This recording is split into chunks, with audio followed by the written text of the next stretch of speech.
nyo kami mga OFW. My gosh, sinasadya nyo ba ito? Sinasadya nyo? Para maraming hindi makabutar?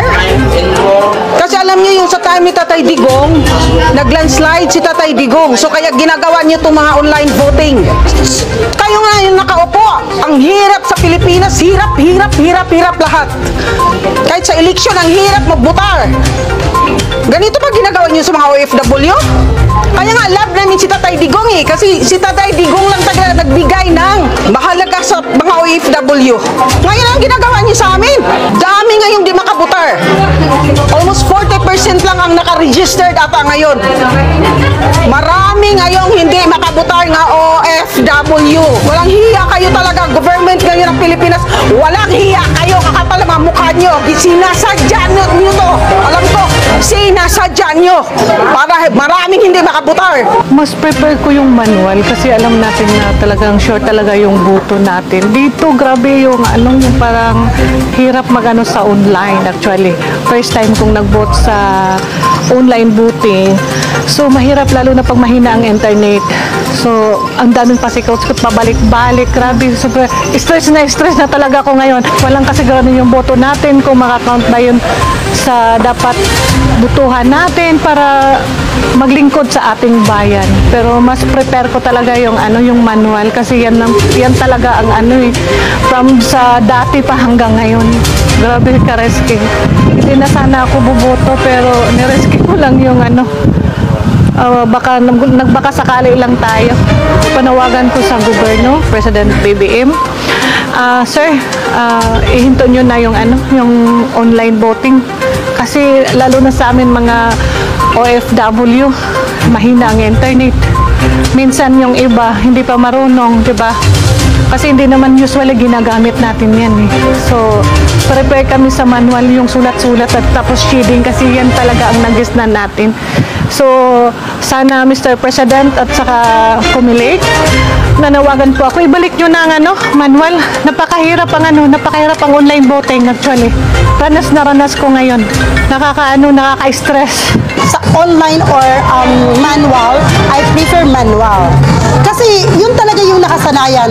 For my age, yun nakasanayan ko. At the same time, parang mas kampante ako sa manual compared to, online voting. Kasi para sa akin, parang medyo pwedeng mag-play doon sa online voting. Which is, ang manual naman talaga is, andun na nakatutok yung iba, nakatingin sila. So, mas prefer ako, for me, I prefer the manual voting compared to online voting. Actually, ang online voting kasi, minsan kasi is nagkaka-error. Parang hindi natin alam kung okay na ba yun o hindi. So, na-counting ba yung boto natin? Which is, sa manual kasi is, yun, mag-fill up ka lang, mag-fill out ka lang, di ba?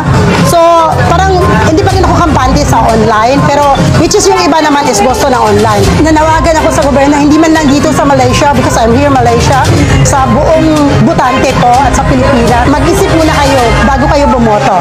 Pag-isipan ng mabuti. So, may experience ako na, minsan daw nag-e-error, which is nag-e-error, masasayang daw yung, I'm not sure if true, masasayang daw yung mo.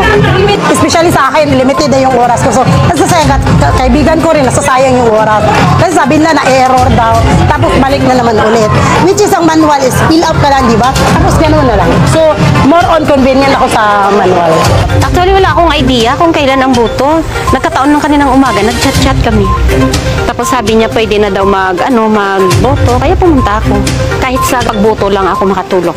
Sana naman, yung sa online voting, sana itigil na.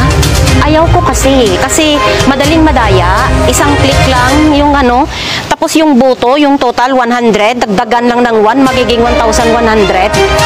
Unlike sa manual, mahirapan sila. Sana ibalik yung manual. Ang online pero walang choice gusto kong bumoto, so wala akong choice. Pwede bumoto. Kasi hindi naman mabuo ang 1,000 kung walang isa ang 1 ko eh. Tsaka sa mga tao dyan, na yung bang nagsisigaw, ang sama nila ng loob, sa boto kayo bumawi. Dito tayo makakabawi. Dito sa atin ang kapangyarihan para sino ang gusto natin ilagay. Kung si Tatay Digong ay padala ng ganun kadali, boto pa natin ang hindi pwede ma-manipulate. Easy. 100% kayang-kaya nila sa pinakakaya, pikit mata. Kaya nila. Dasal na lang, baka kahit anong dagdag nila, Diyos naman ang may kontrol eh. Pero hindi ako naniniwala na wala silang gagawin.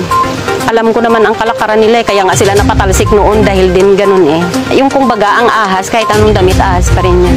2 phone ang gamit ko na nagiging unable. Sabi ko, ay, puntan lang ako ng embassy kasi ang hirap pala. Alam niya wala akong pasensya sa gadget. Puntan lang ako ng embassy, at least doon may aawayin pa ako. Tapos sabi niya, hindi, ako na. Hanggang na isang click niya lang na okay naman. Pero kung ako, hindi ko talaga kaya. Wala akong pasensya. Ang daming nai-stress ganito, kahit mga kaibigan ko. Ano ba itong eleksyon na ito? Walang magagawa ng iba, hindi na ayaw ng iba.